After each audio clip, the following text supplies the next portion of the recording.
qui s'est passé à ce moment-là, c'est que l'avion est tombé.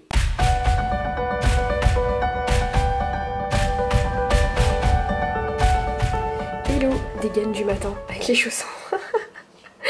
On est mardi, j'espère que vous allez bien. Je vais faire un peu de sport là, les enfants dorment encore. Et voilà, la journée commence.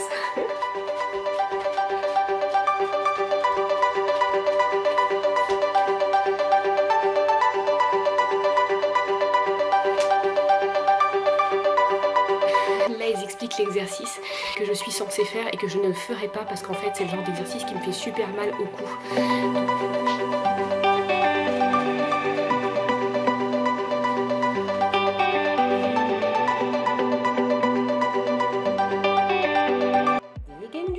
Je viens de prendre ma petite douche. Voilà, je me suis habillée vite fait. Petit pull Morgan rose poudré avec des petits fils dorés que j'adore.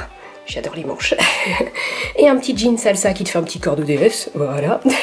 Et c'est parti. Petit déj du jour. On a un pamplemousse, mais je pense que je vais en manger qu'une moitié. Un thé Earl Grey. Une tartine avec de l'amande à tartiner comme d'hab et des graines de chia. Et c'est tout d'ailleurs. Mes filles, tartines de Nutella avec du pain maison, du lait. Coquine, toi t'es une chipie toi. Et après, on fait l'école. Oui. Oui, Lolo, elle travaille déjà, bravo chérie. Voilà, la vraie sérieuse, elle est déjà au boulot.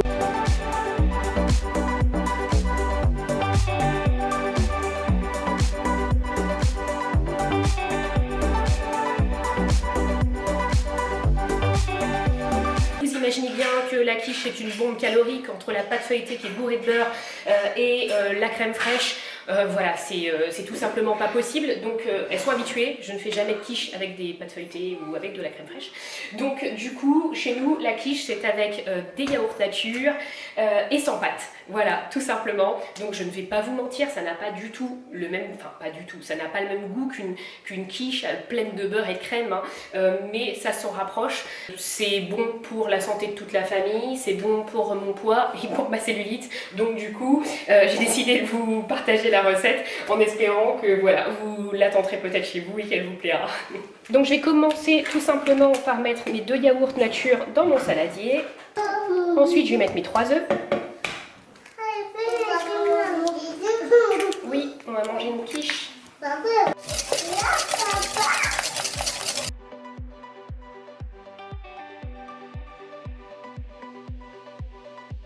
Donc une fois que j'ai mis tous les ingrédients de base, eh bien je vais ajouter tout simplement mon jambon. Donc là j'ai 150 g de jambon, de dés de jambon. Et quand même, pour donner un peu de goût et pour saler un peu la préparation, je mets 75 g de lardon.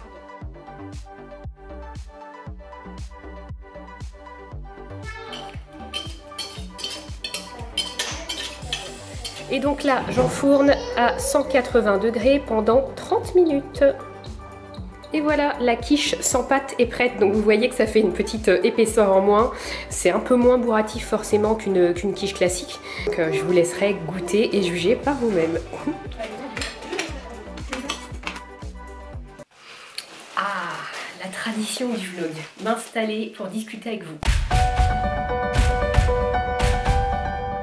Il se trouve que quand j'ai fait ma séance de sport ce matin, je vous ai dit un truc, voilà, je vous ai montré un exercice et je vous ai dit cet exercice-là, je peux pas le faire.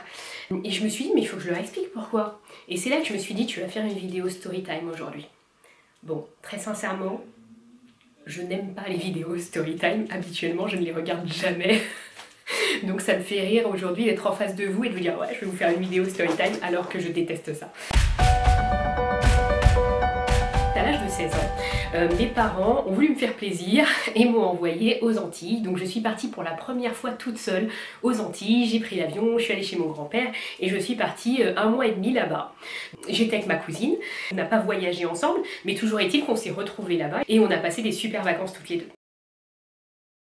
Veille de mon départ, on se dit, on discute toutes les deux et je lui dis, écoute, avec la poisse que j'ai là en ce moment, je pense que il va m'arriver un problème dans l'avion, je vais pas rentrer vivante, quoi. Elle rigole, elle me dit arrête de raconter des conneries. La soirée passe et le lendemain je prends mon avion tranquillement. J'avais en plus une chance de dingue, c'est-à-dire que je rentrais mi-août des Antilles, donc l'avion quasiment vide. J'étais dans les places centrales, là, personne en fait sur la rangée, il n'y avait que moi. Donc vraiment le top. Chose qu'il faut savoir absolument chez moi, c'est que à l'époque, parce que maintenant ça a bien changé, je ne m'attachais jamais dans l'avion, j'ai toujours trouvé ça inutile. J'avais une grande théorie, voilà ça, quoi, de s'accrocher, enfin de s'attacher, de toute façon si l'avion tombe, qu'est-ce que tu fais avec ta ceinture, voilà, ça sert à rien. Bref, donc évidemment je n'étais pas attachée dans l'avion. Donc le vol se déroule super bien, petit film, repas. Au bout de 4 heures de vol, d'un seul coup, lumière noire, je me rends compte que je suis collée au plafond de l'avion. Des cris, des hurlements, et je comprends toujours pas, je me dis mais attends c'est pas possible, t'es où là? L'avion est tombé. On a fait une chute, je l'ai su après, de 200 mètres. Et étant donné que je n'étais pas attachée, que j'ai eu cette grande idée, je me suis retrouvée, l'avion a fait ça, comme ça, donc une grande chute de 200 mètres, donc je sais pas si vous voyez ce que c'est. Et pendant cette chute, eh bien j'ai été propulsée moi au plafond de l'avion. En fait, je sais pas s'il y a des gens qui disent que tu vois le film de ta vie, moi j'ai rien vu du tout, je me suis juste dit mais qu'est-ce que c'est que ça quoi? T'as pas le temps de réaliser ce qui se passe.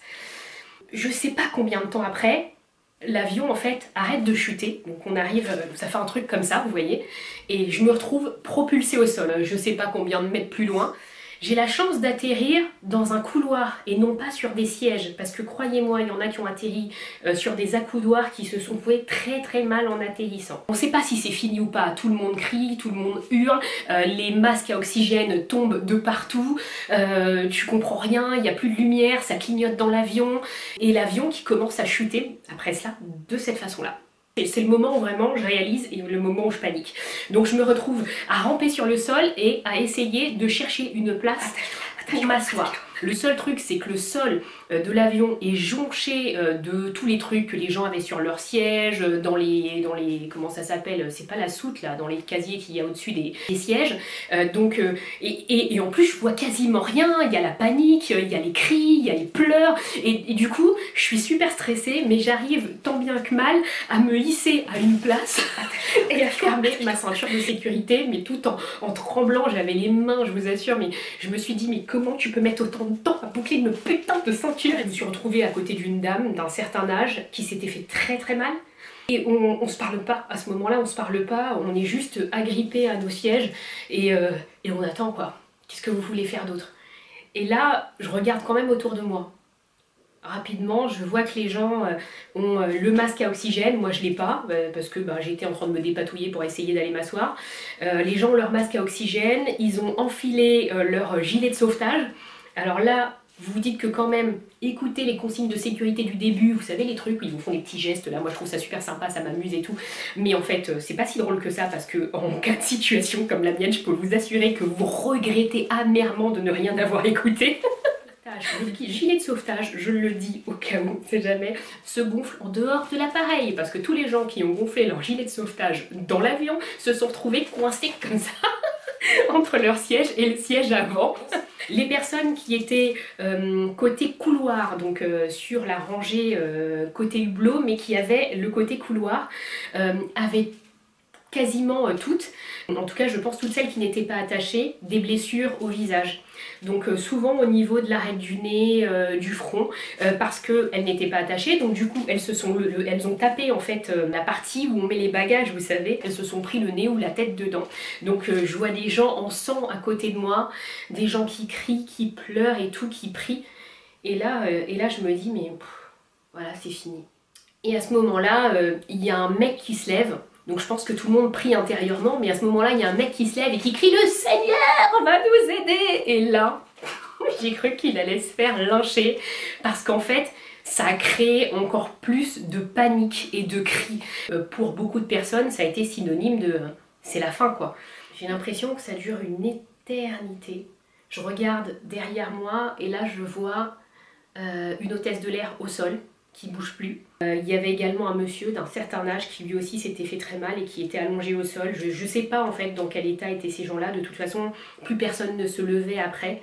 Et je vous avoue que lorsque le conducteur a repris vraiment la maîtrise de l'avion et qu'on a arrêté d'avoir des turbulences énormes, il y a eu un calme plat dans l'avion, un espèce de silence. Ça s'est arrivé, donc on était à 4 heures de vol et les 4 heures suivantes ont été mais interminables. Donc on a atterri en urgence, les ambulances qui arrivent, ils essayent d'évacuer au maximum toutes les personnes qui n'ont pas grand chose. Donc ils ont sorti tout le monde et je me suis retrouvée moi assise dans mon siège comme ça, sans bouger, le regard fixe.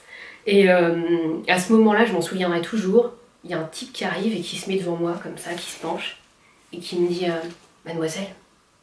Et je réponds toujours pas. C'est pas que je l'entendais pas, hein. C'est juste que j'étais encore... j'étais choquée de ce qui était arrivé, mais aussi choquée, je pense, d'être là. Et à un moment, je m'en souviendrai toujours, il me dit « Est-ce que vous êtes en colère contre l'avion ?» Là, je reprends mes esprits et je lui dis « Mais l'avion ? Vous êtes sérieux ?» Il me dit « Vous pouvez bouger ?» Et je lui dis « Non. » Et là, il y a des pompiers qui sont venus, qui m'ont soulevé, qui m'ont démoulé de mon siège et qui m'ont posé dans un fauteuil roulant. On m'a mise dans une ambulance et on a filé pour l'hôpital à l'époque de Villeneuve-Saint-Georges, puisque c'était l'un, je pense, des plus près d'Orly. Je ne sais plus si on m'a fait les examens ou si avant on m'a emmené dans la fameuse cellule de crise. On m'emmène dans une salle, j'arrive, il y a plein de personnes, une dizaine. Je les regarde, je comprends qu'ils étaient dans l'avion avec moi. Et face à nous se trouvent des psychologues, encore une fois, qui en fait sont là, je le comprends, ils nous l'expliquent et on comprend petit à petit, pour qu'on extériorise ce qui vient de se passer. Je parle pas trop et à un moment donné, je vois le visage de ma mère par un espèce de petit hublot là, de la porte. Et j'entends Mimi, Mimi, ça c'est ma maman. Et là, mais là c'est là que la pression elle est retombée. Le fait d'en parler, ça y est, ça me remet les larmes aux yeux. La pression retombe, je vois ma mère, elle me prend dans ses bras, mon père est là, il me prend dans ses bras aussi, et ils sont... Mon père il pleure pas, vous voyez, il a les yeux mouillés, vous voyez. Ma mère, bon, laissez tomber, et moi ben, je pleure aussi quoi. À ce moment-là, de resserrer mes parents dans mes bras, je me dis mais... Ouais, je suis vivante là, je suis vivante, c'est vrai, ils sont là, je peux les toucher, je peux les sentir. Et là je me dis mais mon Dieu merci. Et oh mais je suis ridicule là, je pleure alors que c'est arrivé, j'avais 16 ans. Merci la vie, parce que franchement, mon père c'est ce qu'il me dit, parce que peut-être que j'aurai l'occasion de vous en raconter d'autres, mais j'ai eu d'autres accidents. Il me dit mais toi, si t'as pas une étoile de ouf, un ange gardien de dingue au-dessus de ta tête, eh bien je sais pas ce que c'est, parce que franchement... Tu nous en as fait voir de toutes les couleurs. Donc, je vous l'ai dit, mais c'est aussi une des raisons, je pense, cet accident et ces douleurs que j'ai eues après, c'est l'une des raisons, je pense, qui m'a conduit après aussi à faire du sport. Moi, on m'a dit un jour, quand on te mettra une tape dans le dos, ce sera l'équivalent d'un camion qui te rentre dedans. Parce que tu as une fragilité... à ce niveau-là qui fait que, voilà, ce sera comme ça. Et donc du coup, je me suis dit, mais non, ce sera pas comme ça, parce que moi je suis une relou, hein. Vous savez, à chaque fois qu'on me dit, non mais voilà, Myriam, non mais tu peux pas comprendre, c'est comme ça quoi, c'est la vie. Donc oui, à chaque fois je dis non. Ça c'est mon caractère de bélier stupide, c'est que moi je suis têtue. À chaque fois qu'on me dit un truc et qu'on me dit non mais c'est comme ça, moi je dis bah non, ce sera pas comme ça. Parce que j'en ai décidé autrement, parce que je vais tout faire pour que ce soit autrement. Donc, et c'est ce que je me suis dit. Je me suis dit, qu'est-ce qu'il raconte? Non, moi je serais costaud moi. Voilà, je suis pas sortie de cet avion de merde pour qu'après je sois fragile. Non, ça doit me rendre plus forte mon gars. Et donc du coup c'est là que j'ai commencé à faire du sport comme une malade, surtout au niveau du dos. Donc j'étais censée faire de la natation, mais je déteste la piscine. Moi quand vous m'emmenez à la piscine, j'ai envie de pleurer tellement je trouve ça dégoûtant, je supporte pas. Donc j'ai dû trouver des exercices pour muscler le dos et ne plus avoir de douleur. Et maintenant que j'ai appris à gérer ça, que je sais quels exercices je peux faire, quels exercices je ne peux pas faire, à quel moment je dois m'arrêter, me reposer, eh bien je n'ai plus de problème. On s'active en cuisine ce soir là, il y a Lolo, toujours perché sur son tabouret, qui a décidé de faire la viande. Donc vous imaginez bien que je suis juste à côté et que je surveille. Tu es en train de faire dorer la viande? Ouais.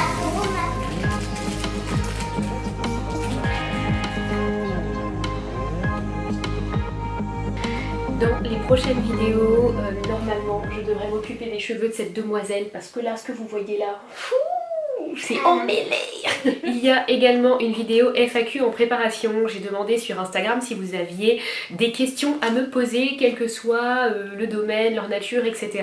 Donc n'hésitez pas, si vous voulez que je réponde à vos questions dans une future vidéo, à les poser en commentaire juste en dessous. Sur ce, je vous dis à très bientôt. Je vous fais des gros bisous.